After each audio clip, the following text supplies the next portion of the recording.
उरी और पुलवामा का जिक्र करूंगी, क्योंकि जितने भी लोगों से, विक्टिम से मेरी बात हुई, सबका कहना यह है कि हम इस उम्मीद में हैं कि उरी के बाद सर्जिकल स्ट्राइक, पुलवामा के बाद बालाकोट एयर स्ट्राइक, तो पहलगाम के बाद जब निहत्थे मासूमों को निशाना बनाया गया, तो भारत इसी तरह का कोई प्रिसाइज ऑपरेशन करता हुआ दिखेगा। ये उम्मीद देश करे, जायज उम्मीद कर रहा है क्या देश? ये तो हो सकता है क्या? अचल मल्होत्रा? नहीं, डेफिनेटली गरिमा जी, जो सेंटीमेंट है पूरे देश में, सेंटीमेंट तो यही है कि कुछ ऐसा विजिबल एक्शन होना चाहिए। जैसे मैंने पहले बोला कि हमने बहुत सारे एक्शंस ऐसे लिए हैं जिसका धीरे धीरे लंबे सफर में लॉन्ग टर्म इम्पैक्ट पड़ने वाला है। पानी को ही ले लीजिए, पानी का असली असर अगर हम पूरी जेन्युइन तरीके से, पूरे तरीके से अगर हम उसको इस वेपनाइज करते हैं वाटर को, तो इसके असर होने में धीरे धीरे धीरे बहुत समय लगेगा। सर, लेकिन एक और सवाल ये भी है कि जो इंपोर्ट और एक्सपोर्ट बंद हुआ है दोनों तरफ से, बायलैटरल इंपोर्ट और बायलैटरल एक्सपोर्ट, उसमें क्या भारत भी खमियाजा भुगतता दिख रहा है क्या? भाई, हम जितना एक्सपोर्ट करते हैं उसके मुकाबले कुछ भी इंपोर्ट नहीं करते।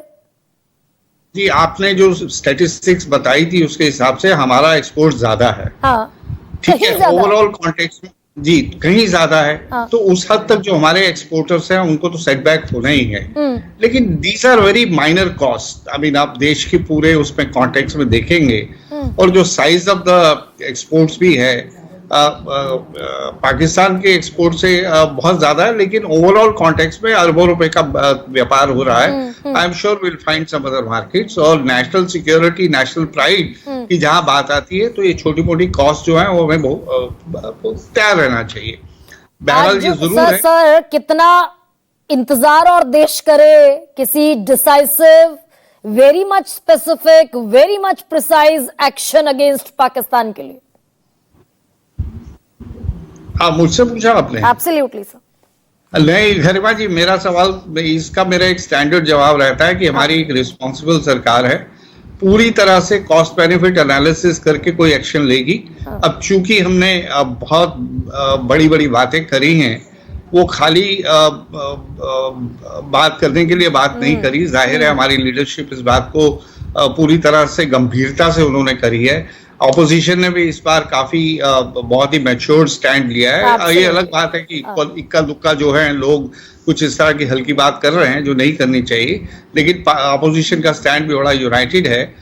ओवैसी जैसे लोग जो हैं, आज मैं तिरंगे में उन्होंने पगड़ी पहन के जो कुछ बयान दिए, तो ये भी बहुत सिंबॉलिक था।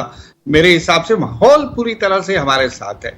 इंटरनेशनल कम्युनिटी, मैं आपको आज लिख के गारंटी दे सकता हूं, उनकी सपोर्ट और सिंपैथी किस तरह से ट्रांसलेट होगी।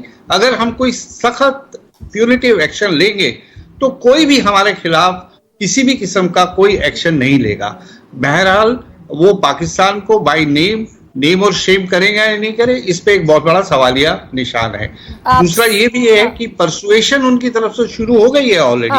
आप देखिए उनके बयान में अगर कंडेमनेशन की बात आती है, तो वो साथ ही साथ दोनों साइड्स को रिस्ट्रेन की भी बात करते हैं। रिस्ट्रेन की भी बात की जा रही है, लेकिन एज अ नेशन, क्योंकि ये इंडिविजुअल रिस्पॉन्सिबिलिटी है सर।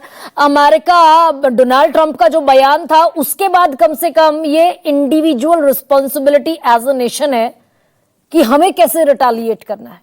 और खैर, इतने बड़े बड़े जब लोग हों तो, और सबका कहना यह हो कि एक कंसेंसस भारत के पक्ष में है, और पाकिस्तान सिर्फ बौखलाहट में गैर जरूरी, गैर वाजिब, गैर जिम्मेदाराना बयान देता दिख रहा है।